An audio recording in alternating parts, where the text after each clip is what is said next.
You are Locked On Ole Miss, your daily podcast on the Ole Miss Rebels. Part of the Locked On Podcast Network, your team every day.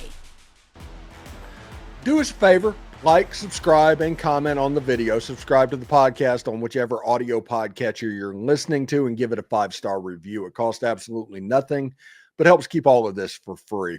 If you want more, join the Insiders program and the subtext link down below. No trolls, 14-day free trial, and the easiest way ever to cancel. So give that a try. And if you don't forget to check out a second listen on the network. Nearly every team, college or pro, is there for you. So this is a big game. This is likely the largest game in the modern era history of Ole Miss football. Ole Miss is ranked 5th in the country. They're undefeated. Everything is at Ole Miss's fingertips. If you look at it, if Ole Miss loses this game to the Georgia Bulldogs and loses the game to the Oklahoma Sooners and wins out, they're still in the playoff. So it's not a win or go home type personality, playoff game, all of that stuff. But this is big for what it could mean. Listen, Oklahoma and Georgia at this point look remarkably gettable. Now, it's going to be tough to beat either one of them because their blue chip ratio is through the roof as far as talented players that they have. So it's going to be difficult to beat Georgia. It's going to be difficult to beat Oklahoma, especially in their place, but it's possible.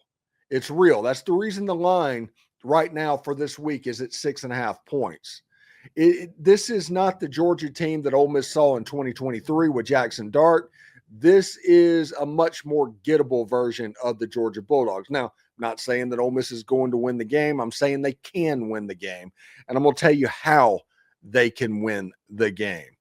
When you look at the keys, this is the simplest game of the season. If you stop the run, you will win. If you don't, you will lose. As simple as that.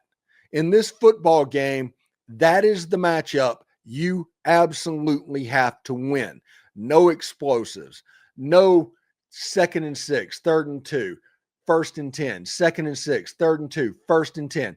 That type of stuff needs to be shut down so you can get the long yardage passes. Now, Gunnar Stockton, he's a good quarterback that can throw the ball and make plays at time. He is somebody that you want to be in control of winning this game for Georgia. And if Gunnar Stockton beats you, Gunnar Stockton beats you. Do not, though, lose the game because Georgia was able to physically manhandle you at the line of scrimmage, especially with the problems that they've had on the offensive line position going into last week's Auburn game. They had trouble running the ball in that game. They had trouble protecting Gunnar Stockton. Honestly, if Hugh Freeze and Auburn's offense wouldn't have completely lost their mind, Georgia would have lost that game. And Georgia lost to Alabama at home earlier in the season. Georgia beat Tennessee in overtime in Neyland because Tennessee missed a field goal at the end of regulation.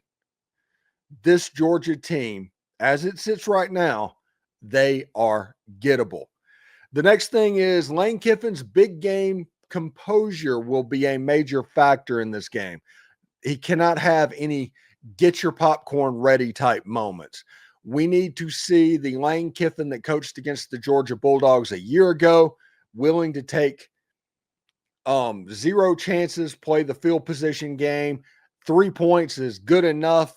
And if you do that, you are likely going to win. Now, I always say that it's going to be imperative on Lane Kiffin to play like the favorite. Well, you're not the favorite in this game.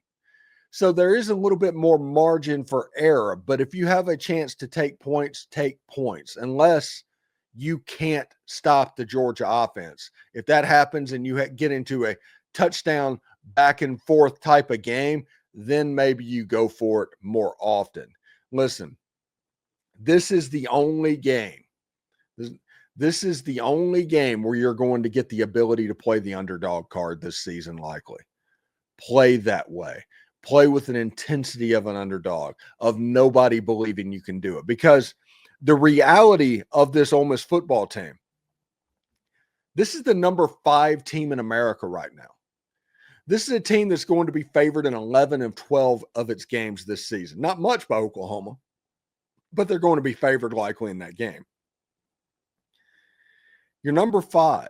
You're playing a home game you're playing in Georgia's home, who's number 9 or number 7, depending on which service you look at.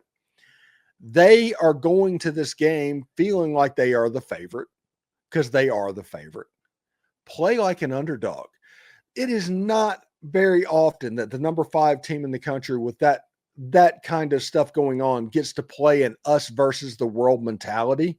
Ole Miss has gotten that in spades this week, honestly.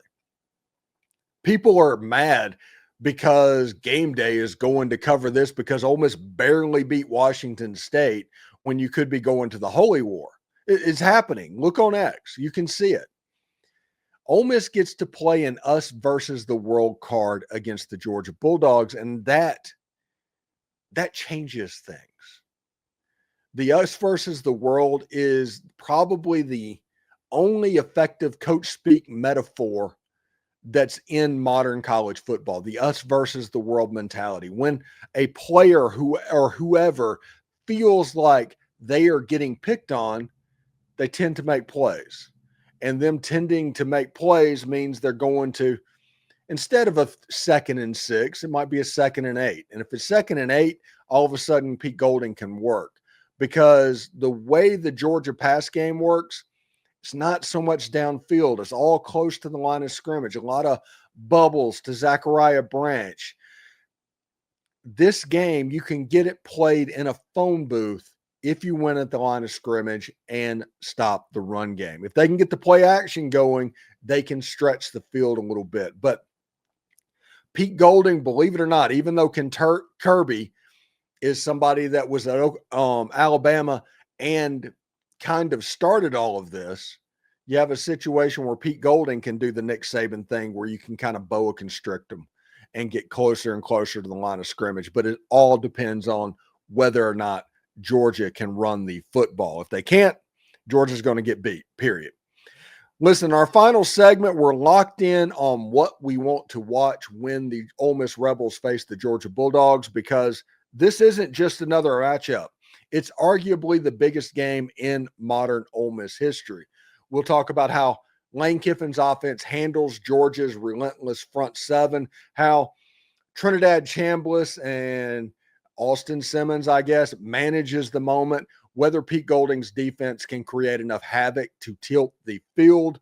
From the first drive of the 4th quarter to every possession, it will tell us something about where this program really stands among college football's elite. We'll break it all down next and tell you exactly what we will be watching for coming up next.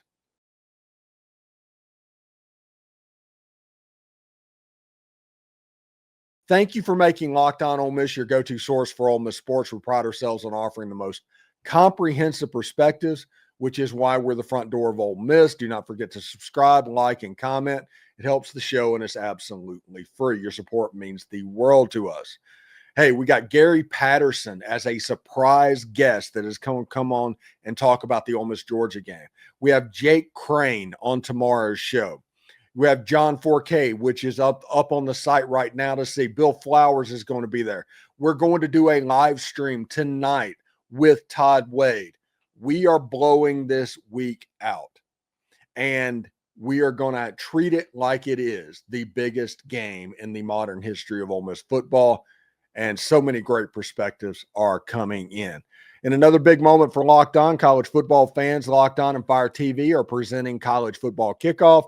It's your ultimate college football weekly preview. Drake Toll of Locked On Big 12 leads the conversation a long time. 2-time AP Coach of the Year, Gary Patterson, and former college star Jesse Holley, along with Locked On's local experts. I will be on this week for the Ole Miss Georgia game. A college football preview only Locked On can do. Catch College Football Kickoff every Thursday throughout the season, only on Fire TV. Hotty toddy, everybody. Remember, analytics is just the old English word that means bad football. We'll see you tomorrow.